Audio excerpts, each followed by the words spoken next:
জামাল নাসেরের পাঠানো সেই লোকটি জেলখানার ভিতরে দৃশ্য দেখে অবাক হয়ে ফিরে এসে বললেন, জাহাপানা, কয়েকখানার ভিতরে গিয়ে দেখলাম সৈয়দ কুতুব নামাজের ভিতরে সেজদায় পড়ে আছে, আর শিকারী পাগলা কুকুর তার পাশে বসে তাকে পাহারা দিতেছে। মৃত্যুর ভয় ইমানদারেরা করে না। তাকে বলা হয়েছিল ক্ষমা চাওয়ার জন্য, তিনি বলেছেন মাজলুমকে ক্ষমা চাইতে হবে জালেমের কাছে। এর থেকে ফাঁসি গ্রহণ করে শাহাদাতের দরজা নিয়ে হাসি মুখে আমি আমার মনিবের দরবারে খাড়া হতে চাই। এটাই হলো ঈমান। হ্যাঁ, জামাল নাসেরকে আল্লাহ পাক ইন্তেকাম নিলেন, দুনিয়া থেকে বিদায় করে দিলেন। সম্রাট আকবর নাম শোনেন নাই? কোথাকার প্রেসিডেন্ট? ভারতবর্ষে। কত বড় নাম করা ব্যক্তি, দ্বীন ইলাহি চালু করলো, তার নামে আল্লাহু আকবার চালু করলো। আল্লাহু আকবার বলতে যেন তারে বোঝানো হয়, জিল্লে ইলাহি বলে ঘোষণা করা লাগলো তাকে। তার সামনে মাথা নত করার ব্যবস্থা করে দিল, কুর্নিশের ব্যবস্থা করে দিল। হযরত মুজাদ্দিদ আল বিসানি রাহমাতুল্লাহ আলাইহি এর বিরোধিতা করলেন। বিরোধিতা করার পরে সম্রাট জাহাঙ্গীর তার জেলের মধ্যে ঢুকাই দিল। তাকে যখন দরবারে দাওয়াত দিয়েছিল, একটা গেট বানালো যাতে করে তার মাথা নিচু করে ঢোকা লাগে। আল্লাহর মাহবুব বান্দা মুজাদ্দিদ আল বিসানি রাহমাতুল্লাহ আলাইহি তিনি মনে করলেন এখানে গেটটা নিচু করা হয়েছে যাতে করে আমি মাথা নিচু করে ঢুকি, আর এটাই সে কুর্নিশ হিসাবে ধরে নেবে। তিনি মাথা নিচু করলেন না, মর্দে মুজাহিদ বাদশার দরবারে নিজের বাম পাখানা আগে ঢুকাইয়া দিলেন। এই অপরাধে তাকে কারারুদ্ধ করা হলো। জেলখানার ভিতরে তিনি আছেন। কয়েক মাস পরে জেলার সাহেব চিঠি লিখেছেন বাদশার কাছে, জাহাপানা, জেল তো হয় চোরের জন্য, ডাকাতের জন্য, বদমাশদের জন্য। কারে পাঠাইলেন জেলখানায়? মুজাদ্দিদ আল বিসানি নামক যে ব্যক্তিকে জেলে পাঠিয়েছেন, তিনি আসার পরেই কয় মাসে আমার জেলের মধ্যে চোর আর ডাকাত যা ছিল সব আল্লাহর ওলিতে পরিণত হয়ে গেছে। সম্রাট আকবর সেকেন্দ্রায় তার কবর রয়েছে, কেউ জিয়ারত করতে যায় না। মুজাদ্দিদ আল বিসানি রাহমাতুল্লাহ আলাইহি হযরতে খাজা মুঈনুদ্দিন চিশতি রাহমাতুল্লাহ আলাইহির দরবারে আজও হাজার হাজার মানুষ কবরের কাছে জিয়ারত করতে যায়। দিনদার ইমানদার সৎকর্মশীল হলে আল্লাহ পাক তার মহব্বত মানুষের দিলের মধ্যে পয়দা করে দেন। ভাইরা আমার, এই পৃথিবীর বুকে ভালো কাজ যারা করে তাদের জন্য ফুল বিছায় কেউ দেয় না। ফুল দেয়? ফুল দেয় না, কণ্ঠকা কীর্ণ থাকে। নবীজি কালেমার দাওয়াত দিয়েছিলেন, এই কারণে নবী কোনো ফুলের বিছানা পান নাই, ফুলের মালা পান নাই। কাফির বেঈমানেরা নবীজিকে মারধর করেছে, দান্দার মোবারক শহীদ করেছে। হযরত বেলালকে উটের পায়ের সাথে বেঁধে দিয়ে উট তাড়ায় দিয়েছে। দড়ির মাথায় বেলাল বাঁধা, পিঠের থেকে চামড়া খসেছে, মাথা থেকে চামড়া খসে গেছে। উত্তপ্ত মরুভূমির উপরে হযরত বেলালের রক্তাক্ত শরীরকে চিৎ করে শোয়াই দিয়েছে। চতুর্দিকে কাফেরেরা দাঁড়ায়া লোহার ডান্ডা দিয়ে তাকে পিটাইছে আর বলেছে লাত মানাতির উপরে এখনো ঈমান আন।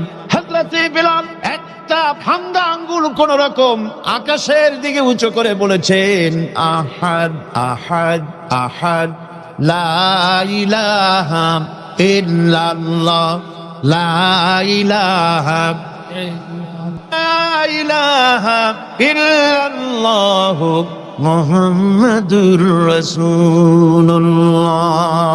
কত চলে পুলিশকে যে দায়িত্ব, যে ক্ষমতা গভর্নমেন্ট দেয়, সরকারি আইনে পুলিশের যে দায়িত্ব আছে, যে পাওয়ার আছে, পুলিশ যদি তার পাওয়ারকে নির্দ্বিধায় যদি এই দায়িত্ব পালন করতে পারত, আমি বলতে চাই গোটা দেশ একটা সুন্দর দেশে পরিণত হয়ে যেত। কিন্তু পুলিশ কি তার দায়িত্ব অবলীলাক্রমে পালন করতে পারে? পুলিশ বহু কষ্ট করে খাগড়াছড়ি আর বান্দরবানের পাহাড় ঘুরে ঘুরে বড় ডাকাতরে ধরে ফেলেছে। বড় চোরাচালানি, স্বর্ণ চোরাচালানকারী বড় একটা ডাকাতরে ধরে ফেলাইছে। জীবনের ঝুঁকি নিয়ে ধরছে। আসামি ধরা কি এত সহজ? গেলেই আসামি কয় যে আমার হাতে হ্যান্ডকাপ পরাই দেন, আমি আসছি। এরকম করে না, জীবনের ঝুঁকি নিয়ে তারপরে পুলিশ গ্রেফতার করে, তাদেরকে গ্রেফতার করলো। পরের দিন টেলিফোন আসলো, হ্যালো চট্টগ্রামের এসপি? বলে হ্যাঁ। আরে মিয়া তুমি ধরছো কারে? আরে ধরছি তো বল্টু মিয়ারে। কেন ধরলা তারে? কয় স্যার অস্ত্র শুদ্ধা ধরছি। তাতে কি হয়? আমার পার্টির লোক অস্ত্র শুদ্ধা ছাড়িয়ে দিবি যদি চাকরি করতে চাস। কথা ঠিক কিনা? এগুলি অনেক আগে হতো, আজকাল হয়তো না, আজকাল হয়। আমি এ কথা কেন বললাম? থানায় আসামিদেরকে ধরা হয়, জেল হয়ে গেল, কয় মাস পর বেরিয়ে গেল, থানায় তার নামটা আসামির খাতায় লেখা গেল চোর হিসাবে, ডাকাত হিসাবে, সন্ত্রাসী হিসাবে, চোরাচালাকি হিসাবে, ঠিক কিনা? আবার ধরা পড়লো, আবার নাম উঠলো, আবার ধরা পড়লো, আবার নাম উঠলো, জেল থেকে মুক্ত হলো, নাম ঠিকই থাকলো খাতায়। কিন্তু কোন বান্দা যদি গুনাহ করে, আল্লাহর বান্দার জন্য যে খাতা আছে, ফেরেশতারা যেটা লেখে, ওইখানে গুনার খাতায় তার নাম উঠে গেল। রব্বুল আলামিন বলেন, আমার বান্দা যদি গুনাহ করার পর বুঝতে পেরে যখন তওবা করে, তখন শুধু গুনাহ মাফ করি না, গুনার খাতা থেকে নামটাও আমি মুছে ফেলে দেই। আমার বান্দা যখন শয়তানের ওয়াসওয়াসায় পড়ে একটা নেকের একটা গুনার নিয়ত করবে, গুনাহ করার নিয়ত করবে, গুনাহটা করে নাই, পাপ লিখবা না। গুনাহ করা হয়ে যাওয়ার পর একটা গুনার জন্য একটা গুনাহই লিখবা। আর যদি আমার বান্দা কোন একটি নেকির কাজের নিয়ত করেছে, হজের নিয়ত করেছে, হজে যায় নাই, মাদ্রাসা মসজিদে দান করবে, চট্টগ্রাম তাফসীরুল কোরআন মাহফিলে দান করবে, করে নাই এখনো, শুধু নিয়ত করেছে, নেক নিয়তের কারণে আমলনামায় একটা নেকি লিখে দিবা। আর যখন নেকির কামটা করা হয়ে যাবে, আল্লাহ পাক বলেন, মান জাআ বিল হাসানাতি ফালাহু আশরু আমসালিহা। নেকির কাজটা যখন করা হয়ে যাবে, আমার বান্দার আমলনামায় একটা নেকের পরিবর্তে 10টা গ্রেস মার্ক লাগাইয়া 10 গুণ বাড়াইয়া দিবা। আমি বান্দা, আল্লাহ পাক বলেন, বান্দার কোন আমলের উপরে আমি জুলম করি না।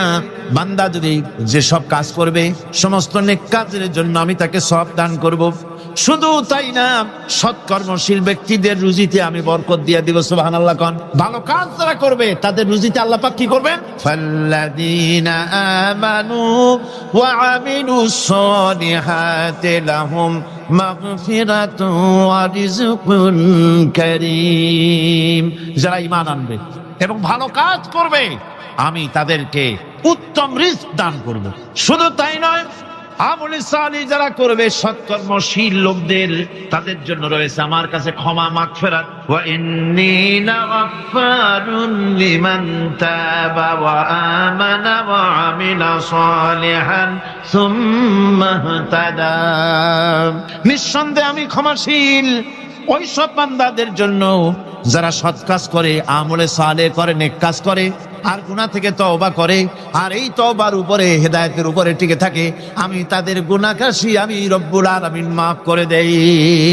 আল্লাহ পাক ওয়াদা করেছেন, নেক কাজ যদি হও, সৎকর্মশীল যদি তোমরা হও, তাহলে নেক কাজের বিনিময় আমি রব্বুল আলামিন তোমাদেরকে রাষ্ট্র ক্ষমতা দান করব, যেমন করে তোমাদের পূর্বপুরুষদেরকেও রাষ্ট্র ক্ষমতা দিয়েছিলাম। রাষ্ট্র ক্ষমতা হচ্ছে সুলতানে নাসির, যাকে বলা হয়েছে সাহায্যকারী শক্তি।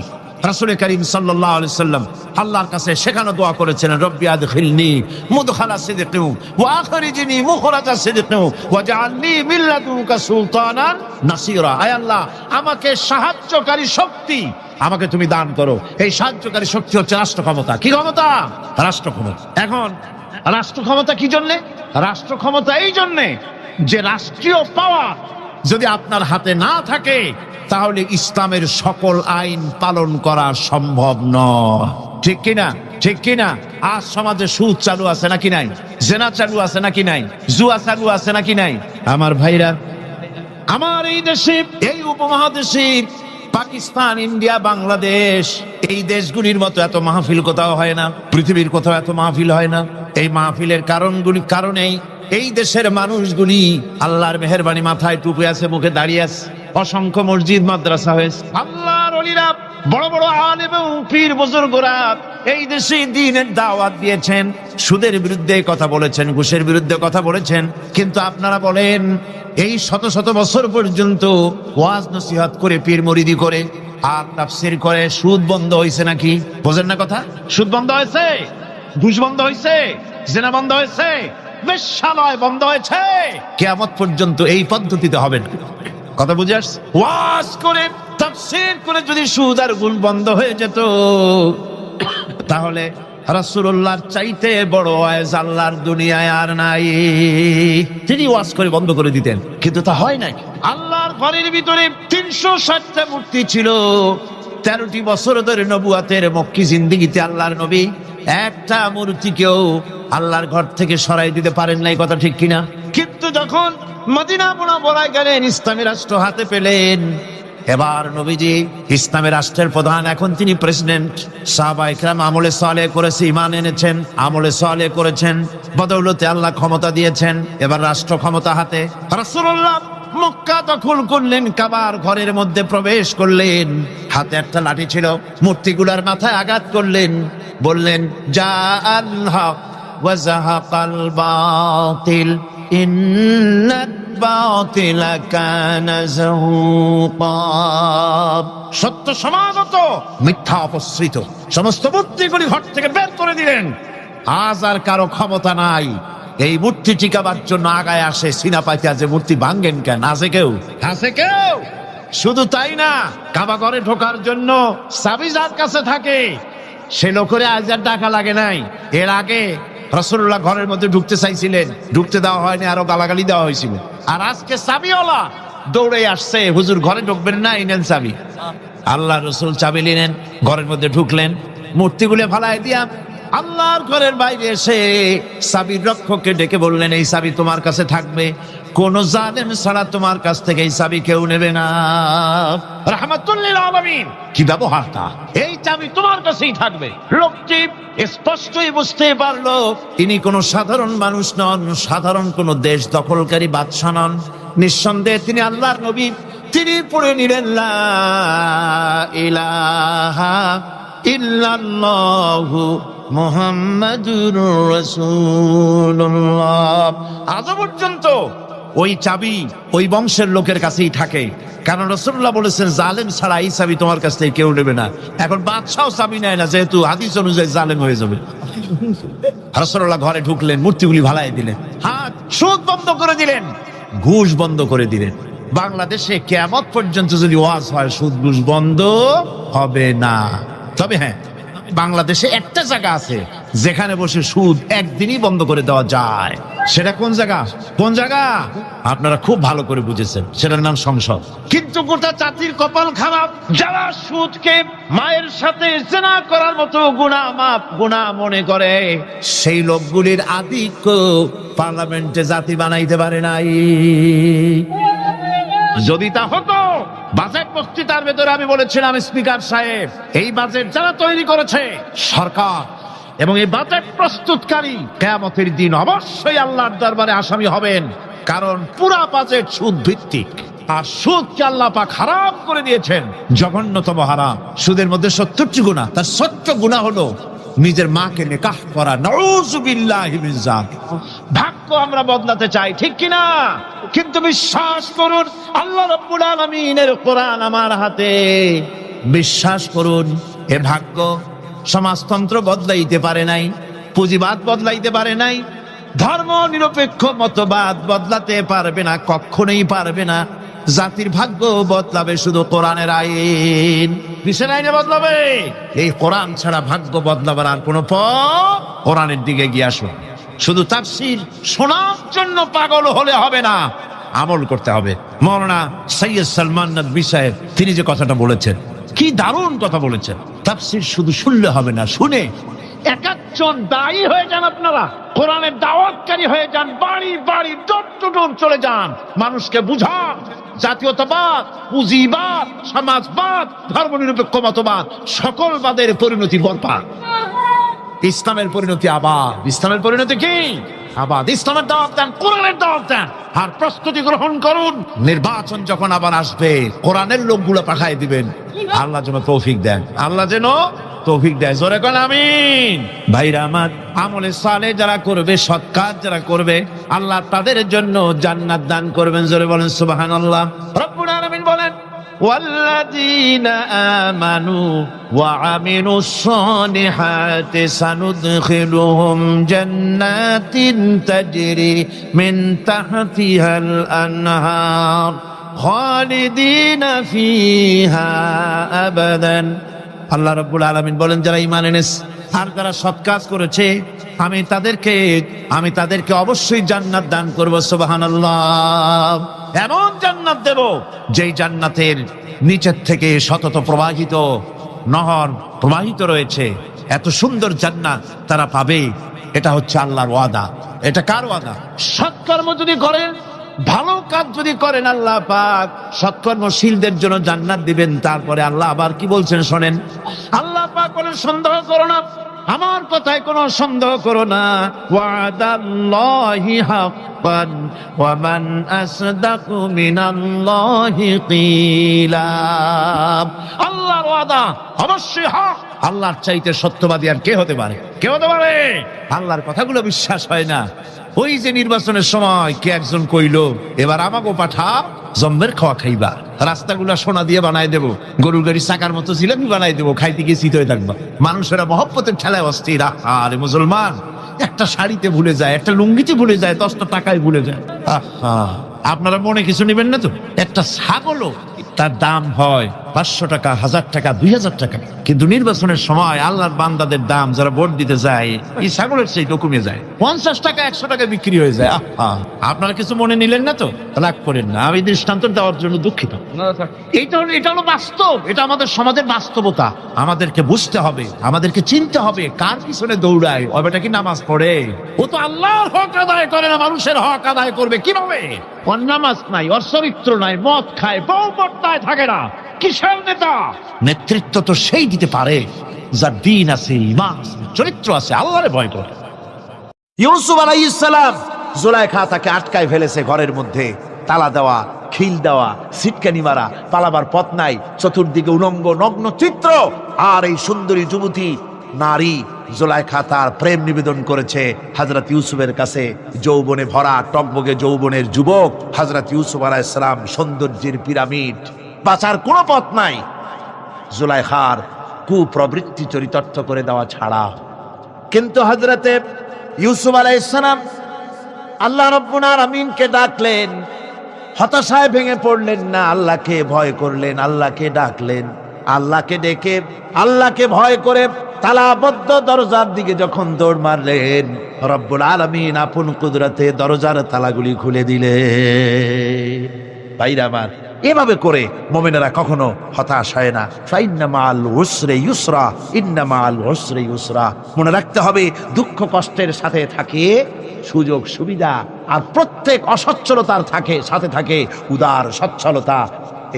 এর কোনো বিপরীত কখনই হয় না। আল্লাহ রাব্বুল আলামিন এইভাবে করে মুমিনদেরকে বলেছেন যেন তারা হতাশায় ভেঙে না পড়ে। আমার বন্ধুগণ, হযরতে হুদ আলাইহিস সালামকে যখন সমাজের লোকেরা, রাষ্ট্রের লোকেরা ঘিরে ফেলে দিল, সমাজ শক্তি, রাষ্ট্র শক্তি যখন তাকে ঘিরে ফেলে দিল, ষড়যন্ত্রের পাহাড় তুলে দিল, তারে মেরে ফেলে দিবে, হযরত হুদ দেশ থেকে তার পালায় গেলেন না, ভয় পেলেন না। হযরতে হুদ আলাইহিস সালাম বললেন, কোরআনে কারিমে হযরত হুদের কথা কোট করা হলো, ফাকিদুনি জামিআন সুম্মা লা তুনজিরুন। সম্মিলিতভাবে ষড়যন্ত্র করো আমার বিরুদ্ধে, সবাই মিলে ষড়যন্ত্র করো, সুম্মা লা তুনজিরুন, আর আমাকে এতটুকু অবকাশ তোমরা দিও না। ইন্নী তাওয়াক্কালতু আলাল্লাহি রাব্বি ওয়া রাব্বিকুম। আমি ভরসা করেছি সেই আল্লাহর উপরে, যার কুদরতি হাতের ভেতরে, যিনি আমাদের রব, তোমাদেরও রব, আর যার কুদরতি হাতের ভিতরে তামাম পৃথিবীর জানগুলি যার হাতে, সে আল্লাহর উপরে ভরসা করেছি। ষড়যন্ত্র যদ্দূর আছে করতে থাকো, আমি ষড়যন্ত্র পরোয়া করি না। সুবহানাল্লাহ বলেন। এটাই হলো মুমিনের কোয়ালিটি।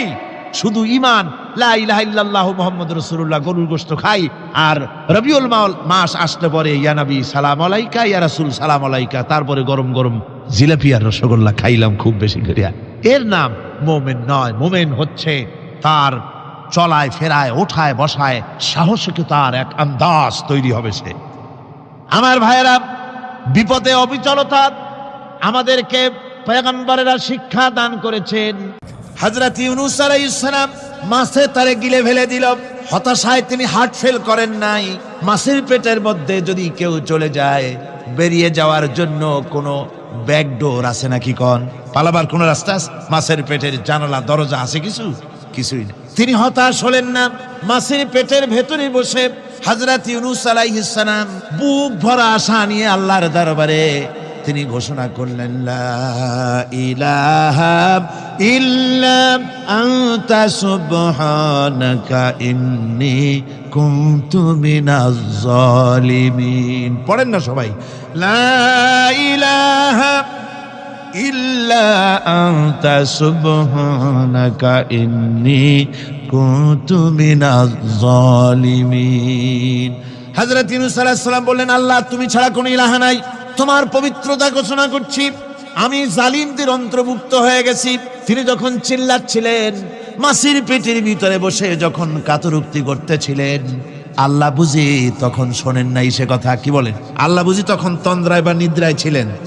না, আল্লাহ পাক কি ঘুমান? তন্দ্রায় যান? লা তাখুযুহু সিনাতুন ওয়ালা নাওম। আল্লাহ রাব্বুল আলামিন বলেন, কোন তন্দ্রা বা নিদ্রা আল্লাহ রাব্বুল আলামিনকে স্পর্শ করে না। হযরত ইউনূস আলাইহিস সালাম যখন মাছের পেটের ভিতরে বসে চিৎকার মারলেন, আল্লাহ পাক বলেন, ইউনূস রে, তোমার ওই ডাক কেউ শোনে নাই, দুনিয়ার কোন রাজা বাদশা শোনে নাই, দুনিয়ার কোন বন্ধু বান্ধব তোমার শোনে নাই, কিন্তু আমি তোমার আরশের মালিক, আমি রব্বুল আলামিন শুনেছি। শুধু শুনি নাই, সঙ্গে সঙ্গে জবাব দিয়ে দিয়েছি। ফাস্তাজাবনা লাহু ওয়া নাজ্জাইনাহু মিনাল গাম্মি। পড়েন, ফাস্তাজাবনা লাহু ওয়া নাজ্জাইনাহু মিনাল গাম্মি ওয়া কাযালিকা নুনজিল মুমিনিন। আল্লাহ পাক বলেন, আমি জবাব দিলাম। মাছের পেটের ভিতরে বেদনা শুরু হয়ে গেল, মাছ আর তলদেশে শুয়ে থাকতে পারলো না, সাঁতরাতে পারলো না, মাছ ভেসে উঠল উপরে। পেটের যন্ত্রণায় মাছ কিনারায় চলে এসে বমি করে দিতে পারলে যেন বাঁচি, এই অবস্থা মাছের হলো। কিনারায় চলে এলো, বমি করে ইউনূস আলাইহিস সালামকে ফেলে দিল, মাছও বাঁচলো, ইউনূস আলাইহিস সালামও বাঁচলো। আল্লাহ রাব্বুল আলামিন বলেন, মুমিনেরা শোনো, শুধু ইউনূসকে নয়, ওয়া কাযালিকা নুনজিল মুমিনিন। এইভাবে করে মুমিন বান্দারা যদি আমাকে ডাকে, আমার কাছে যদি হাত ফাইলায়, আমি আল্লাহ রব্বুল আলামিন মুমিনদের এভাবে বিপদ মুক্ত করে দেই। আমার বন্ধুগণ, কোরআনে কারীমে রব্বুল আলামিন বলেন, ফাআনজালাল্লাহু সাকিনাতাহু আলাইহি ওয়া আইয়াদাহু বিজুনুদিন লাম তারাওহা। আল্লাহ পাক তার মনের মধ্যে গভীর প্রশান্তি এবং স্বস্তি দান করলেন, আর এমন সৈন্য দিয়ে সাহায্য করলেন যে সৈন্যদেরকে তোমরা দেখতে পাও না। এভাবে করে রব্বুল আলামিন মুমিনদের বিপদে আপদে মুসিবতে সব সময় আল্লাহ পাক মুসলমানদেরকে সাহায্য করেছেন। জোরে বলেন সুবহানাল্লাহ। মুমিনদের সাহায্যকারী আল্লাহ। তাই ইসলামী আন্দোলনের সাথে যারা আছে, যারা কর্মী, যারা নেতা, যারা মুমিন, যারা ইমানদার, মেঘের মতো প্রচন্ড কালো মেঘ হয়ে চতুর্দিক থেকে অন্ধকারের মতো সে এসেছে বিপদ, কোনো বিপদ না। আল্লাহ পাক সাহায্যকারী। কে সাহায্যকারী? জোরে বলেন, সাহায্যকারী কে? আল্লাহ সুবহানাহু ওয়া তাআলা, তিনি সাহায্যকারী, ভয় নাই। আল্লাহ পাকের উপর ঈমান আনলে পরে কলিজার ভিতরে দুর্জয় সাহসের সৃষ্টি হয়ে যায়, কোনো ভয় অন্তঃকরণে তার থাকে না। আল্লাহ পাক সাহায্য করেন। আর আল্লাহর উপরে ঈমান আনলে পরে রব্বুল আলামিন বলেছেন, ইয়া আইয়ুহাল্লাযীনা আমানু হাল আদুল্লুকুম আলা তিজারাতিন তুনজিকুম মিন আযাবিন আলীম। এমন একটা ব্যবসার কথা কি বলবো না, যে ব্যবসায় তোমাদেরকে জাহান্নামের আযাব থেকে বাঁচায় দেবে। তার প্রথম কাজই হলো আল্লাহর প্রতি ঈমান আনা। ঈমান আনলে পরে এই সমস্ত গুণ তৈরি হয়ে যায়। আর ঈমানে সবচাইতে উপকৃত হয় সমাজের লোকেরা, রাষ্ট্রের লোকেরা, পরিবারের লোকেরা, দেশের মানুষ উপকৃত হয় মুমিনদের দিয়ে ঈমানের কারণে। তার কারণ হলো, একজন মুমিন, একজন ব্যক্তি যখন ঈমানদার হয়, মুমিন হয়ে যায়, আল্লাহর প্রতি যখন প্রগাঢ় বিশ্বাস তার এসে যায়, তখন সেই ব্যক্তি নৈতিকতার মান তার বেড়ে যায়। জোরে বলেন সুবহানাল্লাহ। নৈতিক চরিত্রের উপরে সে প্রতিষ্ঠিত হয়, সে মিথ্যা বলতে সাহস পায় না। মুমিন ব্যক্তি মিথ্যা বলতে সাহস পায়? কেন পায় না? মিথ্যা বলতে সাহস পায় না, ঠকাতে সাহস পায় না, ওজনে কম দিতে সাহস পায় না, শয়তানি বদমাশি করতে সাহস পায় না। তার কারণ হলো আল্লাহ পাক বলে দিয়েছেন, মুমিন কোরআনের ভিতরে পড়েছে, ইয ইয়াতালাক্কা والمتلقيان عن اليمين وعن الشمال قعيد দুজন নিয়ন্ত্রণকারী ফেরেশতা তোমার ডানে এবং বামে বসে বসে তোমাকে নিয়ন্ত্রণ করছে, কোথায় যাও কি করো এই ফেরেশতারা বসে বসে সব দেখতেছে। মা ইয়ালফিযু মিন কাওলিন ইল্লা লাদাইহি রাকীবুন আতীদ। মানুষ এমন কোনো কথা বলে না যা ফেরেশতারা রেকর্ড না করে, সব রেকর্ড হয়ে যায়। তাই মুমিন ব্যক্তি দায়িত্বহীন কথা বলতে পারে না। মুমিন ব্যক্তির চরিত্র ভালো হয়ে যায়, সে যে কথা বলে বুঝে শুনে কথা বলে, সে যে ওয়াদা করে বুঝে শুনে ওয়াদা করে, যেহেতু সবকিছুর জবাব কিয়ামতে দিতে হবে। কোথায় দিতে হবে? কোথায় দিতে হবে? কিয়ামতে আল্লাহর দরবারে জবাব দিতে হবে। মহান আল্লাহ রাব্বুল আলামিন বলেছেন, ওয়ালাকাদ খলাকনাল ইনসানা ওয়া না'লামু মা তুওয়াসবিসু বিহি নাফসু। মানুষ সৃষ্টি করেছি আমি, তার অন্তঃকরণের ভিতরে ওয়াসওয়াসা কি হয় আমি জানি। এই জন্য মুমিনেরা মনের ভিতরে কোনো খারাপ কল্পনাও করতে পারে না। খারাপ কল্পনা করলেও তার হিসাব দেওয়া লাগবে আল্লাহর কাছে। কার কাছে? ওয়াইন তুবদু মিন আনফুসিকুম আও তুখফুহু ইউহাসিবুকুম বিহিল্লাহ। আল্লাহ বলেন, মনের মধ্যে যে সব কল্পনা করো তা প্রকাশ করো আর গোপন রাখো, ওইটার হিসাব নেব আমি আল্লাহ পাক। কিয়ামতের দিন আমার কাছে হিসাব দিতে হবে। বন্ধুগণ, এই জন্য মুমিন যারা, মুমিনদের চরিত্র প্রতিষ্ঠিত হয়, মুমিনদের ধারণা থাকে যেখানেই যাই না কেন, যেখানেই বসি না কেন, সেখানেই আল্লাহ, আল্লাহ ছাড়া কোনো জায়গা নাই। আছে নাকি? আছে। আল্লাহ পাক বলেন, মা ইয়াকুনু মিন নাজওয়া সালাসাতিন ইল্লা হুয়া রাবিউহুম। তোমরা যেখানে তিনজন মিলে পরামর্শ করো, মনে রেখো তিনজন নও, ওখানে চতুর্থ সত্তা আমি রব্বুল আলামিন তোমাদের কাছে আছি। সব শুনি আর দেখি। পাঁচজন যেখানে হও সেখানে আমি ষষ্ঠ। এর থেকে যদি কম হও, এর থেকে যদি বেশিও হও, বান্দারে তুমি আছো যেখানে আমি আল্লাহ আছি সেখানে। উপায় নাই, সব জায়গায় আমি দেখতে পাচ্ছি। শুধু তাই নয়, রাত্রিবেলায় মানুষেরা গোপনে পরামর্শ করে, করে না? করে কিনা? রাতে রাতে পরামর্শ করে, এক জায়গায় বসে, হলের মধ্যে, পাহাড়ের মধ্যে, কোনো জায়গায় বসে পরামর্শ করে। কি পরামর্শ? ইসলামী আন্দোলনের লোকদের মারবে, কোথায় তাদের ধরবে, কোথায় তাদের অত্যাচার করবে, এই সমস্ত পরামর্শ করে। আল্লাহ পাক বলছেন, শুনুন, আল্লাহ রাব্বুল আলামিন বলেন, ওয়া হুয়া মাআহুম إذ يبيتون ما لا يرضى من القول وكان الله بما يعملون محيطا। আল্লাহ পাক বলেন, তিনি তো ঠিক সেই সময়ও তোমাদের কাছে থাকেন যখন তোমরা নিজেদের ঘরের মধ্যে বসে, কোনো এক জায়গায় বসে আল্লাহর মর্জির খেলাফ পরামর্শ করো, আল্লাহ তখনও তোমাদের কাছে থাকেন। আল্লাহর ইহাতা থেকে, আল্লাহর কর্তৃত্ব থেকে বেরিয়ে যাওয়ার কোনো উপায় নাই। সুতরাং গোপনে বলেন, প্রকাশ্যে বলেন, যেভাবেই যা কিছু করা হোক না কেন, আল্লাহর কাছে আমাদের সমস্ত অপরাধগুলি ধরা হয়ে যায়। আর এটাই হচ্ছে ইমানের সীমা পরিসীমা। তিলকা হুদুদাল্লাহ। وَإِذَا سَأَلَكَ عِبَادِي عَنِّي فَإِنِّي قَرِيبٌ। আল্লাহ পাক বলে, বান্দা যখন আমাকে ডাকে, আমি বান্দার একদম নিকটে, তার ঘাড়ের চাইতেও নিকটে। ওয়া নাহানু আকরাবু ইলাইহি মিন হাবলিল ওয়ারিদ।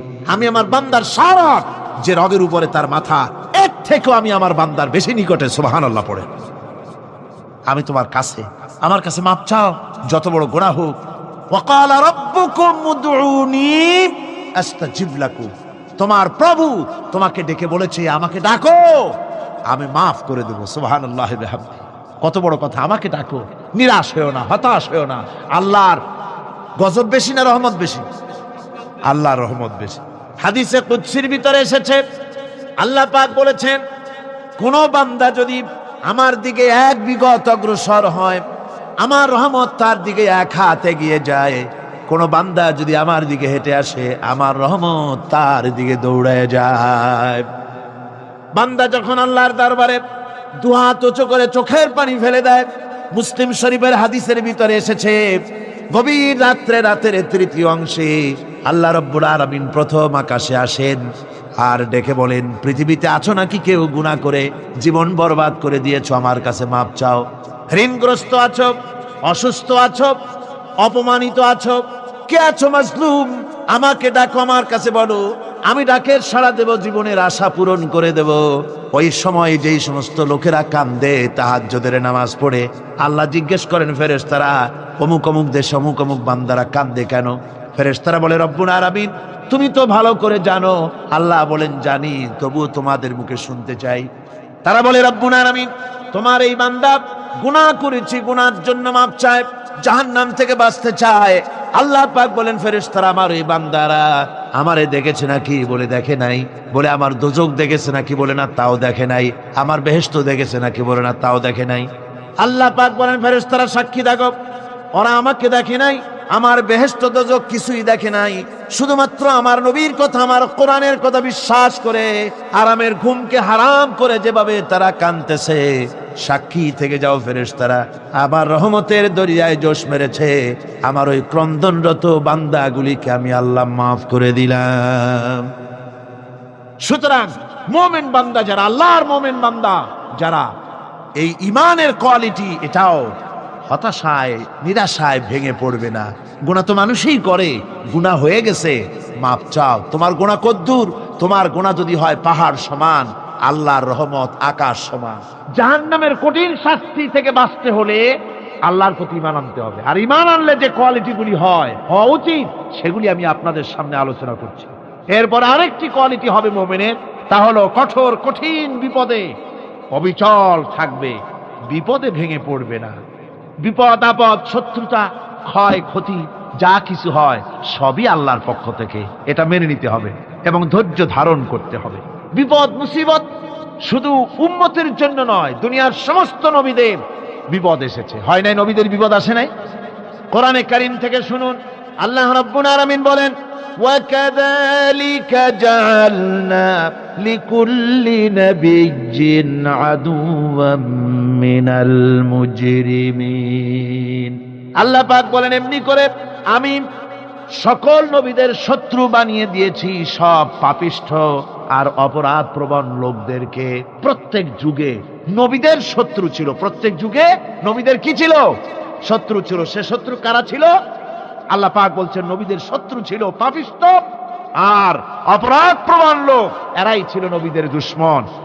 রাসূলগণের অবস্থা যদি এই হয়, তাহলে তার উম্মত, ওই দিনের ধারক বাহক যারা, তাদের বুঝি বিপদ আপদ হবে না? নাকি হবে কিনা?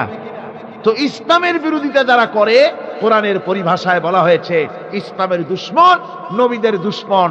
দুনিয়ার সব পাপিষ্ঠ আর অপরাধ প্রবণ লোকেরাই ইসলামের দুশমন হয়, নবীদের দুশমন হয়। আজও দেখেন, আজও তাকিয়ে দেখেন, ইসলামী আন্দোলনের বিরোধিতা যারা করে, তারা পাপিষ্ঠ চরিত্রের কিনা তাকায় দেখেন, খুঁজে দেখেন, সর্বত্র খুঁজে দেখুন, খুঁজে দেখুন। যারা ইসলামী আন্দোলনের বিরোধিতা করে, যারা ইসলামকে মিটিয়ে দেওয়ার চেষ্টা করতেছে, যারা ইসলামকে মৌলবাদ বলে, ইসলামকে সাম্প্রদায়িক বলে, কোরআনে কারীমের কথা কত স্পষ্ট যে নবীদের দুশমন হয়, ইসলামের দুশমন হয় মুজরিম লোকেরা, অপরাধ প্রবণ আর পাপিষ্ঠ লোকেরা। আজও আমরা দেখতে পাই এই শ্রেণীর লোকেরা পাপিষ্ঠ এবং সবচাইতে সমাজের নিকৃষ্ট ধরনের চরিত্রহীন লোক। নামাজ নাই। আপনি খুঁজে দেখেন, ইসলামী আন্দোলনের বিরোধিতা যারা করছে, যারা নেতৃত্ব দিচ্ছে, নামাজ নাই, রোজা নাই, চরিত্র নাই, হজ নাই, যাকাত নাই, মদ, জুয়া, জেনা, ব্যভিচার ইত্যাদিতে লিপ্ত। চেহারা দেখলে ছেলেপেলেরা 2 গ্লাস পানি খায় ভরসটে। কথা ঠিক কিনা কর? এই হলো অবস্থা। মারে কেন? মুমিনদেরকে, পয়গম্বরদেরকে, সাহাবীদেরকে এবং ঈমানদারদেরকে মারে কেন? তার কারণ হচ্ছে আল্লাহ রাব্বুল আলামিন বলেছেন, ওয়া মা নাকামু মিনহুম ইল্লা আন ইউমিনু বিল্লাহিল আজিজিল হামিদ। কাফিররা ঈমানদার লোকদেরকে অন্য কোন অপরাধী নির্যাতন চালায় না, নির্যাতন চালায় শুধু এই কারণে, যেহেতু মুমিন লোকেরা পরাক্রমশালী, আল্লাহ রাব্বুল আলামিনের দ্বীনকে কায়েম করতে চায়, তার উপরে ঈমান এনেছে, এই কারণেই তারা মারে। ঠিক কিনা কর? যুগে যুগে নবীদের উপরে, সাহাবীদের উপরে যে অত্যাচার হয়েছে, সে অত্যাচার এই কারণেই হয়েছে, অন্য কোনো কারণে নয়। এই কঠিন বিপদে অবিচলতা এবং ধৈর্যের দৃষ্টান্ত নবীগণ পেশ করেছেন পৃথিবীর বুকে। আমরা দেখেছি ইব্রাহিম আলাইহিস সালামকে আগুনে ফালানো হয়েছে, আছে না কোরআন শরীফে? আমি কিন্তু গল্প করতেছি না, সব কোরআনের কথা। কিসের কথা? ইব্রাহিম আলাইহিস সালামকে আগুনে ফালানো হচ্ছে। অপরাধ কি? অপরাধ হচ্ছে হযরত ইব্রাহিম আলাইহিস সালাম দাওয়াত দিয়েছেন লা ইলাহা ইল্লাল্লাহ। জোরে পড়েন লা ইলাহা ইল্লাল্লাহ, লা ইলাহা লা ইলাহা ইল্লাল্লাহ মুহাম্মাদুর রাসূলুল্লাহ। হযরত ইব্রাহিম আলাইহিস সালাম দ্বীনের দাওয়াত দিয়েছেন, এক আল্লাহর দাওয়াত দিয়েছেন, ঈমানের দাওয়াত দিয়েছেন। আর কোনো অপরাধ ছিল না। নমরুদ সহ্য করতে পারল না। কোরআনে কারীমের মধ্যে সব কথাগুলি আল্লাহ পাক এই জন্য বিধৃত করেছেন, এই জন্য কোরআনে কারীমের মধ্যে সব কথা উঠায় দিয়েছেন, যাতে করে মুমিনেরা বিপদ আসলে পরে যেন ঘাবড়ে না যায়। ইব্রাহিম আলাইহিস সালামকে আগুনে ফালানো হচ্ছে। ফেরেশতা বলছে, ইব্রাহিম তোমারে আগুনে ফালায় দাও, হতেছে আমার কাছে সাহায্য চাও, আমার কাছে ক্ষমতা আছে, আগুনগুলো উঠাইয়া নমরুদের বংশ জ্বালায় দেব। হযরত ইব্রাহিম ফেরেশতার কাছে সাহায্য চাইছিলেন নাকি? তিনি বললেন, ফেরেশতা তোমার কাছে সাহায্য কেন চাইব? আমি তো এমন কোন অন্ধ আল্লাহর ইবাদত করি না যেই অন্ধ স্রষ্টা তার গোলামের দুঃখ দুর্দশা না দেখেন। আমি তোমার কাছে সাহায্য চাইব না। হযরত ইব্রাহিম আলাইহিস সালাম পাশ করলেন। কি বলেন, পাশ করছেন না? ঈমানের পরীক্ষায় পাশ। আগুনের মধ্যে হযরত ইব্রাহিমকে যখন ফেলানো হচ্ছে, রব্বুল আলামিন আগুনের প্রতি নোটিশ করে দিলেন, ইয়া নারু কুনি বারদাও ওয়া সালামান আলা ইব্রাহিম। আগুন আমার ইব্রাহিমের জন্য শান্তিদায়ক ঠান্ডা হয়ে যা। এখন কি আর আগুনের বাপের ক্ষমতা আছে ইব্রাহিমকে পোড়ানো? আর ক্ষমতা নাই। আমার বন্ধুগণ, ইব্রাহিম আগুনের ভিতরে আরামে বসা আছেন, আর ওদিকে নমরুদ বসে বসে দেখতেছে দূর থেকে। ইব্রাহিম তো জ্বলে না, গায়ের মধ্যে আগুন জ্বলে গেল। ডাক দিয়া কয়, আগুন তোর হলো কি? কেন জ্বালাইতে পারিস না আমার দুশমন রে? হলোটা কি তোর? তোর কি জ্বালানো শক্তি বন্ধ হয়ে গেল নাকি? আগুনের ভিতর থেকে জবাব এলো, নমরুদ রে, আমার ভিতরে জ্বালানো শক্তি আছে কি নাই যদি প্রমাণ করতে চাও, টেস্ট করতে চাও, তুই নিজে আয়, তোরে শুদ্ধ তামাম দুনিয়া জ্বালাই দিতে পারি, ইব্রাহিমের এক গাছা পশমও জ্বালাই দিতে পারি না। তার কারণ হচ্ছে আমি হচ্ছি মাখলুক, আল্লাহ হচ্ছেন খালিক। আল্লাহ আমাকে বলেছেন না জ্বালাতে, তুমি 1000 বার বললেও আমি ইব্রাহিমকে জ্বালাইতে পারবো না।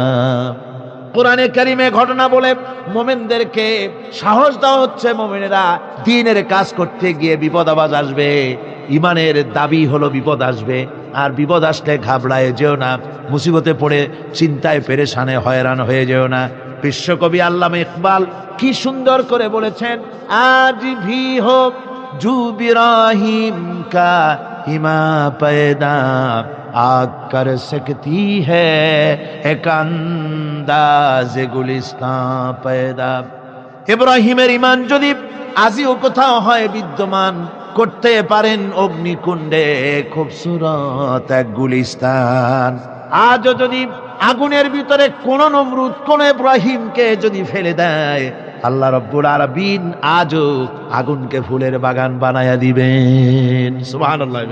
সামান্য স্যান্ডেলের ফিতা গাছা যদি ছেড়ে যায়, মানুষের কাছে চাইও না, আল্লাহ রাব্বুল আলামিনের দরবারে হাত পাতো, রব্বুল আলামিন তোমার স্যান্ডেল কেনার পয়সা জুগিয়ে দেবেন। জোরে বলেন সুবহানাল্লাহ। যা দরকার তার কাছেই চাও, হাত তার কাছেই পাতো। ওই যে সম্রাট শাহজাহানের কথা আমি আপনাদেরকে শুনাই। ফকির একটা ঘুরতেছে সারাদিন, এক লোক বলছে যে আপনি এত, হে ফকির তুমি এরকম করে ঘুরছো সারা জীবন, বুড়া হয়ে গেছো খয়রাত করতে করতে, ছোটবেলা থেকে তোমার ভিক্ষা করতে দেখি, আর কতকাল ভিক্ষা করবে? ভাই করবোটা কি? যে বাচ্চার কাছে যাইতে পারবে, বাচ্চার কাছে গেলে এমন ভাবে দিবে, অনেক দিবে, নিয়ে কুলাইতে পারবা, তোমার আর জীবনে ভিক্ষা করা লাগবে। ফকির চলে গিয়েছে, কোথায় পাবো বাচ্চারে?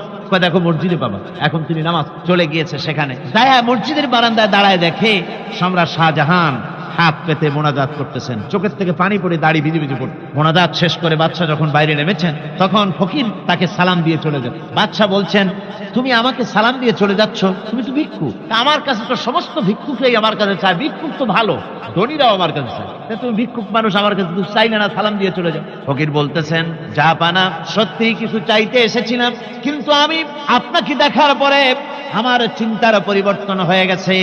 আমি তাকিয়ে তাকিয়ে দেখলাম মসজিদের ভেতরে আমি চাইতে এসেছি দিল্লির সম্রাট শাহজাহানের কাছে। যেই সম্রাট, দিল্লির সম্রাট যার কাছে আমি চাইতে এসেছি, আমি তো দাঁড়ায় আছি কান্দি না, কিন্তু আমি দেখতেছি যার কাছে আমি চাইতে এসেছি তিনি যেন আবার কোন সম্রাটের কাছে আমার চাইতেও দারুণ ভিক্ষুকের মতো হয়ে চোখের পানি ফেলে ভিক্ষা চাইতেছে।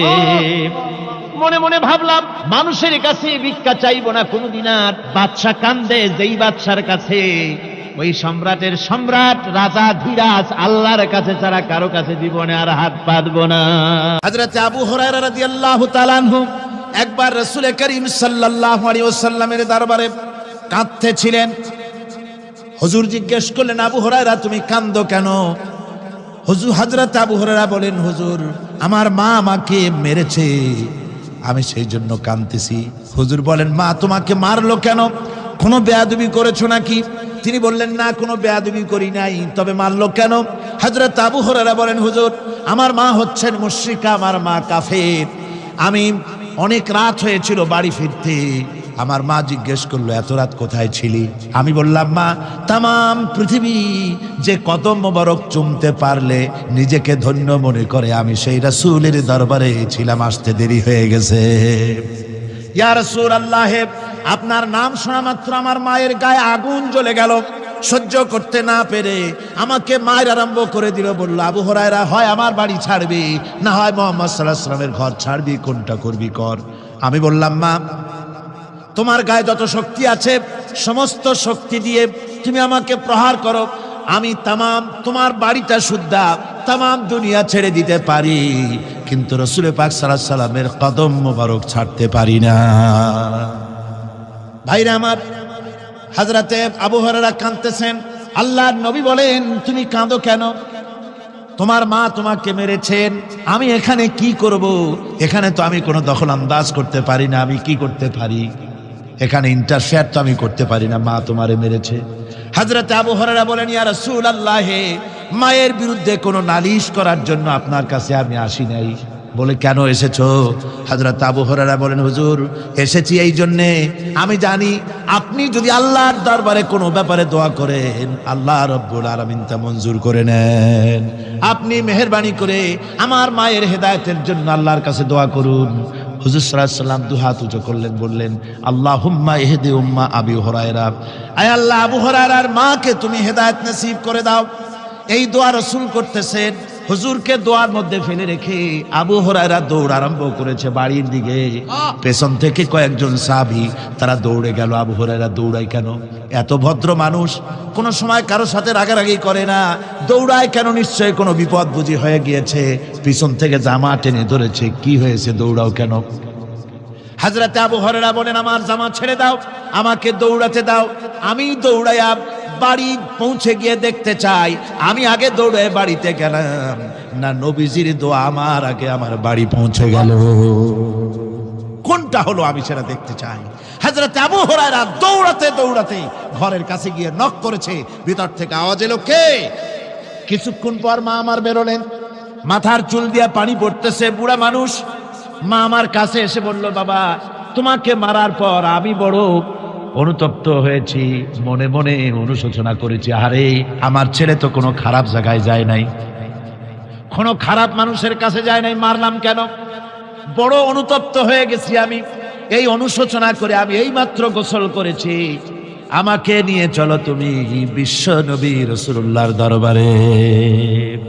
আমার ভাইরা, রাসূল পাক সাল্লাল্লাহু আলাইহি ওয়াসাল্লাম আল্লাহর নবী এমন এক মহান সত্তা ছিলেন যে তিনি দোয়া আল্লাহর দরবারে হাত উঁচু করতে দেরি আছে, কিন্তু দোয়া কবুল হতে দেরি নাই।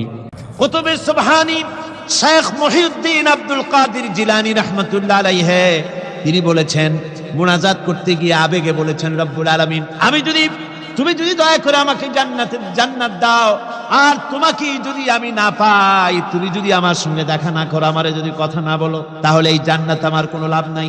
আর আমাকে যদি জাহান্নামও দিয়ে দাও, আর মাঝে মধ্যে তুমি যদি জিজ্ঞাসা করো মহিউদ্দিন কেমন আছো, তাহলে এই জাহান্নাম আমার জন্য বেহেশত হয়ে যাবে। আয় আল্লাহ, আমি শুধু তোমারই চাই। আল্লাহর নবী বললেন, মহিলা তুমি অপরাধ করেছো, কিন্তু তোমার গর্ভস্থিত সন্তান তো কোনো অপরাধ করে নাই, সুতরাং তোমার উপরে শরীয়তের হদ জারি করা যাবে না, ডেলিভারি হোক, তারপরে বিচার হবে। মহিলা চলে গেল আফসোস করতে করতে যে আমার বিচার হলো না, যদি এর মধ্যে আমি মরে যাই তাহলে জেনা করেছি, দুনিয়ার শাস্তি তো সহজ, পাথর মেরে উড়িয়ে দেবে, সঙ্গে সার করবে, এটা তো সহজ, কিন্তু কিয়ামতের ওই কঠিন জাহান্নামের আগুনে জ্বলতে পারবো না। মহিলাটি সন্তান ডেলিভারির পরে মহিলা চলে এসেছে রাসূলের কাছে, হুজুর এই সে আমার বাচ্চা ডেলিভারি হয়েছে, আপনি মেহেরবানি করে আমার উপরে হদ জারি করেন, শাস্তি দেন। আল্লাহ নবী বলেন, মহিলা তুমি অপরাধ করেছো, কিন্তু তোমার সন্তানের হক আছে, তোমার বুকের দুধ 2.5 বছর পর্যন্ত সে পান করবে, আমি তার হক নষ্ট করতে পারি না। মহিলা আবার চলে গেল কাঁদতে কাঁদতে, যদি এর মধ্যে মরে যায়, 2.5 বছর যেতে পারে নাই, তার আগেই মহিলা ওই বাচ্চাটাকে কোলে নিয়ে হাতে একটা রুটি দিয়া হুজুরের কাছে আসছে। কত পেরেশানি দেখেন। মহিলা এসে বলেন, ইয়া রাসূলুল্লাহ, আমার এই বাচ্চা এখন দুধ ছেড়ে দিয়েছে, সে রুটি খাইতে পারে, হুজুর আর দেরি করবেন না, এই শাস্তি না নিয়ে যদি মরে যাই, জাহান্নামের কঠিন আযাব আমি ভোগ করতে পারবো না। আল্লাহর নবী ওই মহিলাকে অর্ডার দিয়া দিলেন, একে বুক পর্যন্ত মাটির মধ্যে গেড়ে দিয়া চতুর্দিক থেকে পাথর নিক্ষেপ করো। মহিলাকে নিয়ে তাকে বুক পর্যন্ত মাটির ভিতরে গেড়ে দিয়া চতুর্দিক থেকে যখন পাথর নিক্ষেপ করা হচ্ছিল, রক্ত ছিটে এসে একজন সাহাবীর গায়ে পড়ায়, সাহাবী মহিলাকে ভৎসনা করলেন। আল্লাহর নবী বললেন, শুনতে পেরে নবীজি বললেন, ও সাহাবী ভৎসনা করো না, বরং এই মহিলার তওবা আল্লাহ রাব্বুল আলামিন এমন ভাবে কবুল করেছেন, যদি সে তওবা দুনিয়ার সব মানুষকে ভাগ করে দেওয়া যায়, তাহলে সমানভাবে ভাগ করে দেওয়া যাবে। 60,000 সৈন্য তাদের অশ্ব নিয়ে, তাদের উষ্ট্র নিয়ে, তাদের মালপত্র নিয়ে, জিহাদের সামান নিয়ে শ্রাবণের খরস্রোতা নদী, উত্তাল তরঙ্গমালায় ভরা নদীর উপর থেকে এই সাহাবীরা পাড়ি দিয়ে ওপার চলে গেলেন। ওপার যাওয়ার পরে হযরতে সাদ বলছেন, তোমাদের কেউ কি হারায় গেছে নাকি? সবাই এদিক ওদিক তাকায় খোঁজ করে বলল, মানুষ তো দূরের কথা, একটা উট আর ঘোড়াও একটাও হারায় যায় নাই। একজন বলল, আমার একটা পেয়ালা, যে পেয়ালা আমি পানি পান করতাম, সেই পেয়ালাটা তুফানে ছিটকে কোথায় চলে গেছে, ওইটা হারায় গেছে। হযরতে সাদ বলেন, মুজাহিদের কোনো জিনিস দরিয়া নিতে পারে না, অবশ্যই তা ফেরত আসবে। এই কথা তিনি বলতেছিলেন, হঠাৎ করে দরিয়ার কিনারে একটা আওয়াজ হলো, দেখা গেল তুফানের ভিতরে সেই হারানো বাটিটা তাদের মধ্যে ফিরে এসেছে। আল্লাহু আকবার। মুজাহিদদেরকে সাহায্য করেন স্বয়ং আল্লাহ রাব্বুল আলামিন। আফ্রিকার জঙ্গলের কাছে, ভিন্ন ইতিহাস, জঙ্গলের কাছেই মুসলমানদেরকে থাকতে দেওয়া হয়েছে। মনে করা হয়েছিল জঙ্গলের সমস্ত হিংস্র প্রাণীরা এই মুসলমানদের শেষ করে দেবে, যুদ্ধ করা লাগবে না। হযরতে সাদ সে অবস্থা বুঝতে পারলেন, তিনি একটা মঞ্চ তৈরি করলেন। সেই মঞ্চের উপরে দাঁড়ায় জঙ্গলের প্রাণীদের দিকে লক্ষ্য করে তিনি নোটিশ জারি করে দিলেন, বললেন, ইয়া আইয়াতুহাল হাশারাত ওয়াস সিবাউ নাহনু আসহাবু রাসূলুল্লাহ সাল্লাল্লাহু আলাইহি ওয়াসাল্লাম। হে জঙ্গলের হিংস্র প্রাণীরা, আমরা আল্লাহ রাসূলের সাহাবী, ফাইন্না নাজিলুনা ফামান ওয়াজাদনা বাদাহু কাতালনাহু। আমরা রাসূলের সাহাবী, এইখানে আল্লাহর দ্বীনকে কায়েম করার জন্য আমরা এসেছি, আল্লাহর কলেমার আওয়াজ নিয়ে আমরা এখানে রাত কাটাবো। সুতরাং এই জঙ্গলের ভিতরে হিংস্র প্রাণী যত আছো, সব আমাদের এই জায়গা ছেড়ে অন্যত্র চলে যাও। আফ্রিকার জঙ্গলি মানুষেরা চিন্তা করলো, মানুষের কথা কি জঙ্গলি প্রাণীতে শোনে নাকি, পাগলে কয় কি? তারা তাকায় তাকায় দেখলো, হযরতে সাদের এই ঘোষণার পরে বাঘের কাতারে বাঘ, সিংহের কাতারে সিংহ, সাপের কাতারে সাপ, যার যার ডিম আর বাচ্চাগুলি মুখে কামড়াইয়া সাহাবীদের এলাকা ছেড়ে দিয়ে তারা অন্যত্র চলে গেল। আমার মুসলমান ভাইরা, এই ছিল মুসলমানদের ইতিহাস। দ্বীন প্রতিষ্ঠা করার কাজে মুসলমান এগোলে আল্লাহই মদত করেন। কে মদত করেন? একবার একজন দরবেশ সাহেব রাস্তা দিয়ে যাচ্ছেন, প্রতিমধ্যে তিনি দেখতে পেলেন নদী থেকে এক কলসি পানি নিয়ে এক যুবতী সুন্দরী মেয়ে রাস্তা বেয়ে যেতেছে, দরবেশ সাহেব দাঁড়ায় গেলেন আর ওই যুবতীর দিকে এক নজরে তাকায় আছেন, চোখে পলক দেয় না। এরপরে যুবতী থমকে দাঁড়ায় গেল। আধা বুড়া মানুষ, দাড়ি অর্ধেক পাইকে গেছে, দেখতে তো দেখায় খুব বুজুর্গ মানুষ, কিন্তু রাস্তায় আমার একা পায়া এমনি করে তাকিয়ে আছে আর চোখ দিয়েও তো পানি পড়ে। ব্যাপারটা কি? দরবেশ কান্দে কেন? প্রতিমধ্যে আমাকে একা পেয়ে দরবেশ কাঁদে কেন, তাকিয়ে আছে কেন? মহিলার চিন্তা জাগলো। শেখ সাদি রহমতুল্লাহ আলাইহি ঘটনা লিখেছেন, বাংলা এক কবিতার অনুবাদ করেছেন। একদা সুখদায়ক প্রমোদা বদন, দর্শন করি মম ঝরিল নয়ন, হেসে কহে সে রূপসী সবিস্ময় মন, কহ দেখি মহাশয় কহ কি কারণ, বিষয়ে বিরাগী তুমি ভুবনে প্রচার, কি হেতু জন্মিল তব মানস বিকার। যুবতী মেয়েটি বলছে, ওগো দরবেশ সাহেব, হুজুর সাহেব, আমি একটা যুবতী মেয়ে লোক, রাস্তায় আমাকে একা পেয়ে আপনি আমার দিকে তাকায় আছেন আর কাঁদতেছেন। এই বৃদ্ধ বয়সে ভীমরতি হলে কেন? আমাকে দেখে কাঁদেন কেন আর এক নজরে কেন তাকায়ছেন? কারণটা কি? কি কুমতলব আছে? দরবেশ সাহেব বলছেন, হেসে কহিলাম বালে করহ শ্রবণ, নেত্র ঝরে তবু হেতু ভেব না এমন। হে রূপসী মেয়ে, তোমার জন্য আমি কান্দি, একথা একবারও চিন্তা করো না। যে শিল্পী রচিল এই সুধাংশু বদন, তাহার তরে ঝরে নেত্র নয়নে জীবন। তোমার প্রেম পাওয়ার জন্য তোমাকে দেখে লোবাতুর এবং কামুক হয়ে তোমার দিকে তাকায় কান্দি, একবারও ভেব না। আল্লাহর কসম, আমি কাঁদতেছি তোমার এত সুন্দর স্বাস্থ্য আর চেহারা যে আল্লাহ রাব্বুল আলামিন বানায় দিলেন, না জানি সেই আল্লাহ কত সুন্দর। হযরত নূহ আলাইহিস সালামের জামানায় 40 দিনের বন্যা। এই বন্যার পরে জাহাজ যখন নেমে গেল, তখন তিনি মনে মনে ভাবলেন, আমি তো জোড়ায় জোড়ায় করে সমস্ত প্রাণীগুলি আর মানুষগুলি, কিছু কিছু মানুষ যারা ঈমান এনেছিল তাদের জাহাজে উঠাইছে, কিন্তু একটি বুড়ি আমার উপর ঈমান এনেছিল আর আমি তার ওয়াদা করেছিলাম সাথে করে নিয়ে যাব, আমি তো তার কথা ভুলে গিয়েছি। অনুশোচনা এলো। জাহাজ থেকে নেমে চতুর্দিকে লক্ষ্য করলেন, মানুষ নাই, জনপদ নাই, সব শেষ হয়ে গেছে। পাহাড় পর্বত কাঠ হয়ে পড়েছে, বিল্ডিং গুলি শেষ হয়ে গিয়েছে, কোন জনপদে কোনো প্রাণী নাই, প্রাণী বলতে কিছুই নাই। হঠাৎ দূরে দেখতেন একটা কুড়ে ঘরের মতো দেখা যায়। ভাবলেন, এত বড় বন্যার ভিতরে কুড়ে ঘর কেমনে থাকলো? আস্তে করে হেঁটে গেলেন কুড়ে ঘরের কাছে। ভেতরে মানুষ আছে বলে মনে হলো। বাইরের থেকে প্রশ্ন করলেন, ভিতরে কে? জবাব এলো, আমি এই ঘরের মালিক, আমি এক বুড়ি বিধবা এক মহিলা। আপনি কে? তিনি বললেন, আমি হচ্ছি এই জামানার পয়গম্বর হযরত নূহ আলাইহিস সালাম।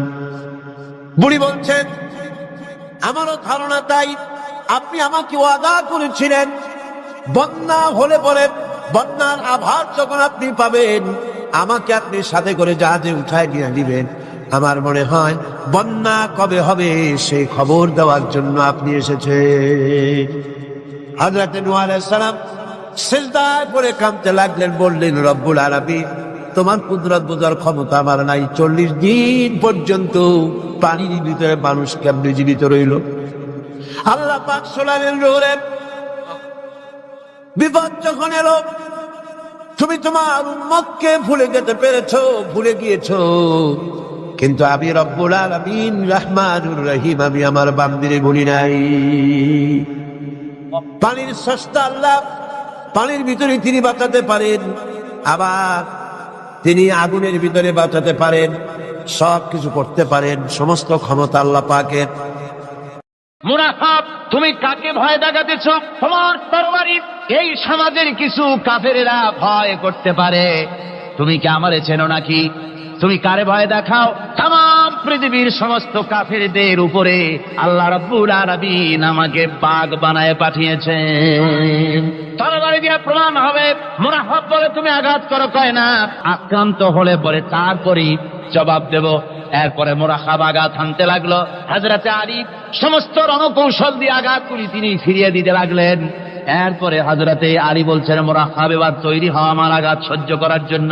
হযরতে আলী জুলফিকার তুলে আঘাত করলেন। এক আঘাতেই দেখা গেল মুরাখাবের মাথা থেকে শুরু করে শরীর টুকরা হয়ে গিয়া হযরত আলীর তরবারির মুঠা পর্যন্ত মাটির ভিতরে গেড়ে গিয়েছে। দুর্গ দখল হয়ে গেল। পরের দিন আল্লাহর নবী বলেন, আলী শুনতে পেলাম তোমার ঢাল ভেঙে গিয়েছিল, তারপরে তুমি যুদ্ধ করলে কি দিয়ে? হযরত আলী বলেন, হুজুর কামুজ দুর্গের ওই কবাটটা, লোহার কবাটটা বাম হাতে নিয়া আর ডান হাতে তরবারি নিয়ে লড়াই করেছি। হুজুর বলেন, কি করে মানুষ কেমনে এত বড় দুর্গের লোহার কবাট হাতে নিয়ে যুদ্ধ করে, একটু দেখাও তো দেখি। হযরত আলী গতকালকের মতো বাম হাত দিয়া ধরেছেন, নাড়াতে পারেন না, এবার ডান হাত দিয়া ধরেছেন, নাড়াতে পারেন না। ডান আর বাম দুই হাত দিয়া সমস্ত শক্তি দিয়ে এমন জোরে টান বেড়েছেন, প্রতিটি লোমকূপের গোড়া থেকে ঘাম বেরিয়ে এসেছে, এক চুলো নড়াতে পারেন নাই। হযরত আলীর মুখখানা মলিন হয়ে গেছে লজ্জায়। হযরত আলী রাদিয়াল্লাহু তাআলা আনহু লজ্জা পেয়ে গেছেন। রাসূল পাক সাল্লাল্লাহু আলাইহি ওয়াসাল্লাম বলেন, আলী লজ্জা পাওয়ার কোনো কারণ নাই, চিন্তা করার কোনো কারণ নাই, তোমার নিজস্ব শক্তি দিয়া তুমি লড়াই করতে পারো নাই। এত বড় লোহার দরজা নিয়ে, কবাট নিয়ে মানুষ ভাবে লড়াই করতে পারে না। আল্লাহ তার দ্বীনকে বিজয়ী করার জন্য তোমার ভিতরে আল্লাহ রাব্বুল আলামিন ক্ষমতা দিয়েছিলেন। জোরে বলেন সুবহানাল্লাহ। আল্লাহ রাব্বুল আলামিন এই জিহাদের ময়দানে যখন মানুষ আসে, আল্লাহ তাদের উপরে মদদ দান করেন। আমার বন্ধুগণ, আল্লাহর দ্বীনকে জমিনের উপরে প্রতিষ্ঠিত করার জন্য যদি আমরা আজও যদি ঐক্যবদ্ধ হই দ্বীন কায়েমের জন্য, তাহলে আল্লাহ রাব্বুল আলামিন আমাদেরকে মদদ করবেন। আল্লাহ পাক কোরআনে কারীমের মধ্যে বলেছেন, ওয়া কানা হাক্কান আলাইনা নাসরুল মুমিনিন, মুমিনদেরকে সাহায্য করা আমি আল্লাহর জন্য ওয়াজিব হয়ে যায়। জোরে বলেন সুবহানাল্লাহ। মুমিনদের জন্য সাহায্য করা আল্লাহর জন্য কি হয়ে যায়? ওয়াজিব হয়ে যায়। ভাইরা একটু বৃষ্টি সহ্য করেন না, খুব বেশি বৃষ্টি। আচ্ছা, ওই এটা রহমত। এটা কি রহমত? আমার ভাইরা, জিহাদের ভিতরে তাবাইকে আল্লাহর জান্নাতে যাওয়ার জন্য তারা জিহাদ করেছেন। তারা দেশ দখলের জন্য জিহাদ করেন নাই, দিন প্রতিষ্ঠার জন্য লড়াই করা ফরজ। দিন প্রতিষ্ঠার জন্য লড়াই করা কি? জনগণ কি? আর এই ফরজ দায়িত্ব পালন করতে গিয়ে যদি কেউ মারা যায়, তাহলে কোথায় যাবে? কোথায় যাবে? ওই শাহাদাতের মত হচ্ছে একটা সেতু, একটা সেতু বা একটা ব্রিজ, একটা সাঁকো, এপারে দুনিয়া, ওপারে আল্লাহর জান্নাতুল ফেরদাউস। জোরে বলেন সুবহানাল্লাহ। এই জন্য হযরত ওমর ফারুক রাদিয়াল্লাহু তাআলা আনহু সব সময় দোয়া করতেন, আল্লাহুম্মা রযুকনি শাহাদাতান ফি সাবিলিক ওয়াজআল মাউতি ফি বালাদি রাসূলিক। আল্লাহ রাব্বুল আলামিন, আমাকে রাসূলের শহরে পৌঁছাও আর আমাকে তোমার দ্বীনের রাস্তায় শাহাদাত মঞ্জুর করো। জোরে বলেন আমিন। এটা আমাদের দোয়া, আমারও দোয়া, আমার সারা জীবনের স্বপ্ন, সারা জীবনের স্বাদ, আল্লাহ যেন শাহাদাতের মওত নসিব করে দেন। জোরে বলেন আমিন। এর থেকে উন্নত মানের মওত আর নাই। ওই প্যারালাইসিস হয়ে বিছানায় পড়ে তড়পায় তড়পায় মরার কোনো দাম নাই। দুনিয়ার বুকে বিড়ালের জিন্দিগি বছর করার 500 বছর বেঁচে থাকার দাম নাই। সিংহের মতো 1 সেকেন্ড বেঁচে থাকার দাম আছে, ঠিক কিনা? আর মওত, প্লীহা, যকৃত, typhoid, paralysis, diabetes, heart attack, kidney পচে যাওয়া, হাবিজাবি মৌতের চাইতে আল্লাহর রাস্তায় জিহাদ করে শাহাদাতের মৌত সর্বশ্রেষ্ঠ মৌত। জোরে বলেন সুবহানাল্লাহ। আমার ভাইরা, রাসূল পাক সাল্লাল্লাহু আলাইহি ওয়াসাল্লাম তিনি মদিনা মুনাওয়ারায় এসে প্রথম যে জিহাদের সম্মুখীন হলেন, ওইটার নাম কি? কোন জিহাদ? বদর। কোন জিহাদ? বদরের জিহাদ। সেই বদরের মাঠে জিহাদের জন্য রাসূল সাহাবীদেরকে তৈরি করতেছেন। তো আপনারা চিন্তা করেন বিষয়টা, জিহাদ করতে হবে। এই বদরে সাহাবীরা জিহাদ করবে কাদের বিরুদ্ধে? নিজের বাপের বিরুদ্ধে। রাসূল পাক খুব চিন্তিত হলেন যে সাহাবীদেরকে কিভাবে উদ্বুদ্ধ করা যায়। হুজুর জিহাদের কথাই বলতেছেন যে এখন বদরে আমাদের টিকে থাকার প্রশ্ন, এইটা মুসলমানদের টিকে থাকার প্রশ্ন, বদরের যুদ্ধ, বদরের এই জিহাদটা। হুজুর যখন এগুলি বলতেছেন, হযরত মিকদাদ রাদিয়াল্লাহু তাআলা আনহু, রাসূলের একজন জলিলুল কদর সাহাবী, তিনি দাঁড়িয়ে বলছেন, হে আল্লাহর রাসূল, কেন আপনি চিন্তা করছেন? ইমজি বিনা ইয়া রাসূলুল্লাহ হাইসু মা তাশা। হে আল্লাহর রাসূল, আপনি আমাদেরকে নিয়ে চলুন যেদিকে আপনার খুশি। হাইসুমা আমারাকাল্লাহ, যেদিকে আল্লাহ আপনাকে নির্দেশ করেন সেদিকে আমাদের নিয়ে আপনি সেদিকেই চলুন। ইন্না লা নাকুলু লাকা কামা ক্বালা বনু ইসরাঈল লিমূসা আলাইহিস সালাম, ইযহাব আনতা ওয়া রাব্বুকা ফাকাতিলা ইন্না হাহুনা কায়িদুন। বুখারী শরীফের হাদিস। হযরত মিকদাদ রাদিয়াল্লাহু তাআলা আনহু বলছেন, হে আল্লাহর রাসূল, আপনি আমাদের নিয়ে চলুন। আল্লাহ যেদিকে আপনাকে আমাদের নিয়ে যেতে বলেন সেই দিকে নিয়ে যান। আমরা মুসা আলাইহিস সালামের উম্মতের মতো বলবো না যে হে মুসা, আপনি আর আপনার আল্লাহ দুজন গিয়ে যুদ্ধ করেন, আমরা এখানে বসে থাকি, এমন কথা আমরা বলবো না। বাল ইযহাব আনতা ওয়া রাব্বুকা ফাকাতিলা ইন্না মাআকুমা মুকাতিলুন। ও নবী, বরং আমরা বলবো আপনি চলুন আমাদের নিয়ে, আপনি এবং আপনার আল্লাহ চলুন জিহাদের ময়দানে, আমরা আপনার সঙ্গে জিহাদ করব, লড়াই করব সেই পর্যন্ত। মা দামাত মিন্না মা দামাত আইনুম মিন্না তাতাররাফ, যতক্ষণ পর্যন্ত আমাদের একটা চক্ষুর পলক পড়ে, যতক্ষণ পর্যন্ত একটা চোখের পাতা নড়ে, ততক্ষণ পর্যন্ত আমরা কাফেরদের বিরুদ্ধে লড়ব। সুবহানাল্লাহ ওয়া বিহামদিহি, যতক্ষণ চোখের পাতা নড়ে ততক্ষণ পর্যন্ত লড়ব, নিয়ে চলুন আমাদেরকে। হুজুর খুব খুশি হলেন। আহারে, রাসূল পাক সাল্লাল্লাহু আলাইহি ওয়াসাল্লাম দারুণ ভাবে খুশি হয়ে গেলেন। হুজুর বললেন, ও সাহাবীরা, তোমাদের মানসিক অবস্থা যখন এই, কুমু বিনা ইলা জান্নাতিন, চলো আমার সাথে বেহেশতের দিকে। সুবহানাল্লাহ, সবাই বলেন সুবহানাল্লাহ। কুমু বিনা ইলা জান্নাতিন আরদুহা কারদিস সামাওয়াতি ওয়াল আরদ, সেই বেহেশতের দিকে চলো যে বেহেশতের বিশালতা প্রশস্ততা এই পৃথিবী এবং আকাশের চাইতে অনেক বড়, সেই বেহেশতের দিকে চলো। ফাকামা উমাইর বিন হামাম ওয়া কানা ইয়াকুলুত তামার, হযরত উমাইর বিন হামাম এক যুবক, তিনি দাঁড়িয়ে গেলেন। আমার মুসলমান ভাইরা, যুবকদের অবদান কিন্তু ইসলামে সব চাইতে বেশি। জোরে বলেন সুবহানাল্লাহ। কাদের অবদান বেশি? সর্বপ্রথম ইসলাম কবুল করেছে কারা? যুবকরা। হযরত আবু বকর, হযরত ওমর রাদিয়াল্লাহু তাআলা আনহু, তাদের বয়স যুবক বয়স, যুবক বয়সে তারা ইসলাম কবুল করেছেন। হযরত আলী যুবক ছিলেন, এই জন্য যুবকদের ইবাদতের সব বেশি। রাসূল পাক বলেছেন, কিয়ামতের ময়দানে যেদিন কোনো ছায়া থাকবে না, আরশে আজিমের নিচে 7 শ্রেণীর লোকেরা ছায়া পাবে, তার মধ্যে এক শ্রেণী হচ্ছে ওয়াশাবুন নাশাফি ইবাদাতিল্লাহ, ওই যুবকেরা যারা নাকি রাত গুজরান করে, রাত কাটায় আল্লাহর ইবাদতে, রাত জাগে আল্লাহর ইবাদত করে। জোরে বলেন সুবহানাল্লাহ। বুড়োদের 100বার আল্লাহ বলা আর এক যুবকের একবার আল্লাহ বলা, বৃদ্ধের সারা সপ্তাহ তাহাজ্জুদ পড়া আর যুবকের এক রাতের তাহাজ্জুদ পড়া মনে হয় তার থেকেও বেশি। সুবহানাল্লাহ। তাই বলে বৃদ্ধ যারা, তারা কিন্তু হতাশ হবেন না, ওই যৌবনকাল আপনিও বেরিয়ে এসছেন, ঠিক না?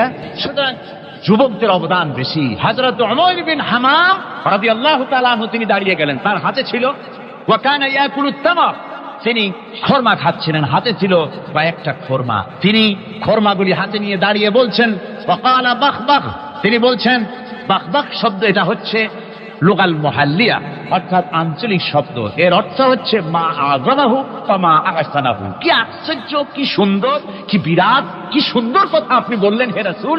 জান্নাতুন আরদুহা কারদিস সামাওয়াতি ওয়াল আরদ, এমন দেশ তো পাওয়া যাবে জিহাদ করলে যে বেহেশতের বিশালতা প্রশস্ততা এই বিশাল আকাশের চাইতে, জমিনের চাইতে বেশি।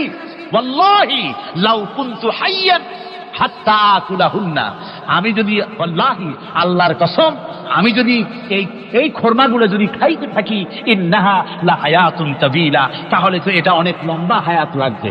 এই খরমাগুলি খাইতে অনেক সময় লাগবে, বেহেশতে যাইতে দেরি হয়ে যাবে।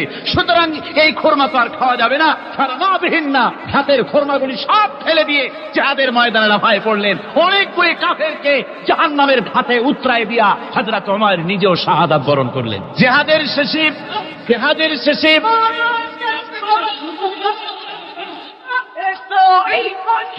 শেষে শহাদায়ে বদরের সমস্ত শহীদদের লাশ এক জায়গায় এনে সাহাবীরা বললেন, হে আল্লাহর রাসূল, আপনি যখন জান্নাতের বর্ণনা দিতেছিলেন তখন যে যুবকটা খরমা খেতেছিল আর জান্নাতের আশায় হাতের খরমা ফেলে দিয়েছিল, যে খরমাগুলি খাইতে গেলে তো সময় লাগবে অনেক, বেহেশতে যেতে দেরি হয়ে যাবে, এই কথা মনে করে হাতের খরমা ফিকে ফেলে জিহাদের ময়দানে এসে শাহাদাত বরণ, যে যুবকটি জিহাদ করেছিল তার লাশে সেও শাহাদাত বরণ করেছে।